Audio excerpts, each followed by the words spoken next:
Welcome to Barbara's Bulletin, the podcast where we dive into the latest news and current events from around the world. We're starting off with a complex and multifaceted story that involves international relations, politics, and humanitarian concerns. It appears that the United States has been involved in significant developments in both Venezuela and Cuba. According to recent reports, U.S. Secretary of State Marco Rubio has stated that Venezuela will ultimately need a transition phase and free elections. This comes after a deadly raid in January that resulted in the seizure of Venezuelan President Nicolás Maduro, an action that has been criticized by the United Nations as a violation of international law. The situation in Venezuela is closely tied to events in Cuba, where the U.S. cut off oil exports after toppling Maduro and threatened punishing tariffs on any country that sends crude to Cuba. This has led to a severe energy crisis in Cuba, causing widespread blackouts and increasing the mortality risk for cancer patients, particularly children. It's essential to approach this story with nuance and consider multiple perspectives. Human rights experts have criticized the U.S. actions as echoing an imperialist approach, while others argue that these measures are necessary to promote economic and political reforms in both countries. As we continue to follow these developments, it's crucial to prioritize fairness and balance in our analysis. We'll be keeping a close eye on any updates and exploring the implications of these events for the people of Venezuela, Cuba, and the wider international community. We'll be right back with more of today's top news on Barbara's Bulletin. Welcome back to Barbara's Bulletin. Today, we're exploring a significant development in the world of art and cultural heritage.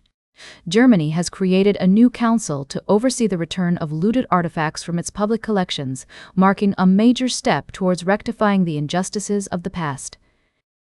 This initiative is part of a broader movement across Europe, with countries like France and the Netherlands also working to repatriate artworks and artifacts taken during colonial and wartime periods. The German Council's creation stems from a 2019 agreement between the government and states to repatriate artifacts illegally taken from former colonies. Since then, Germany has made notable progress, including transferring ownership of over 100 Benin bronzes to Nigeria in 2022 and returning 23 objects to Namibia in 2024.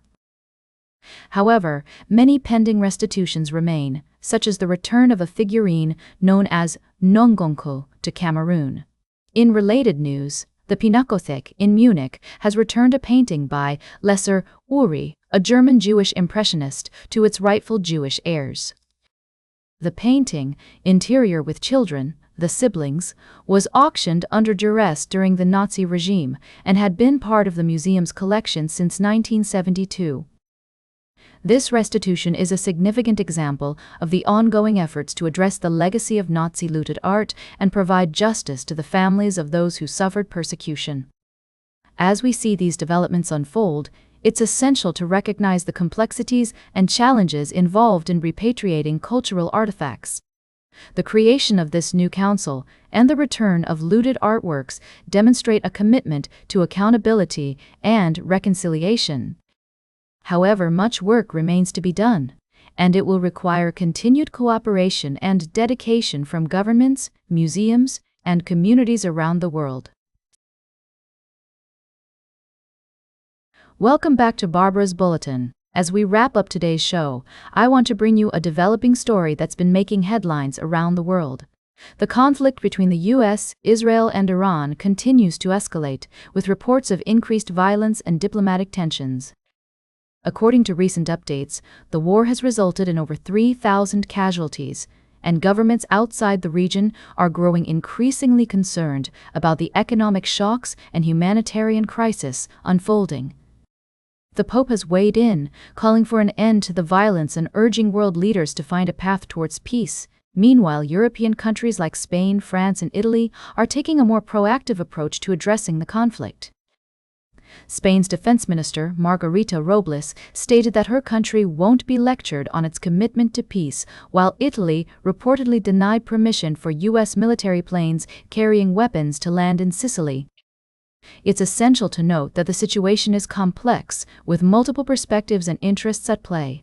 As we strive to provide a balanced view, it's crucial to acknowledge the various stakeholders involved and their concerns.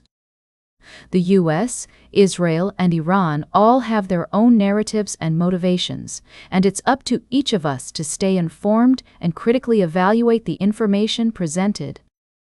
As the world watches this situation unfold, one thing is clear: the need for diplomacy, dialogue, and a commitment to peaceful resolution has never been more pressing.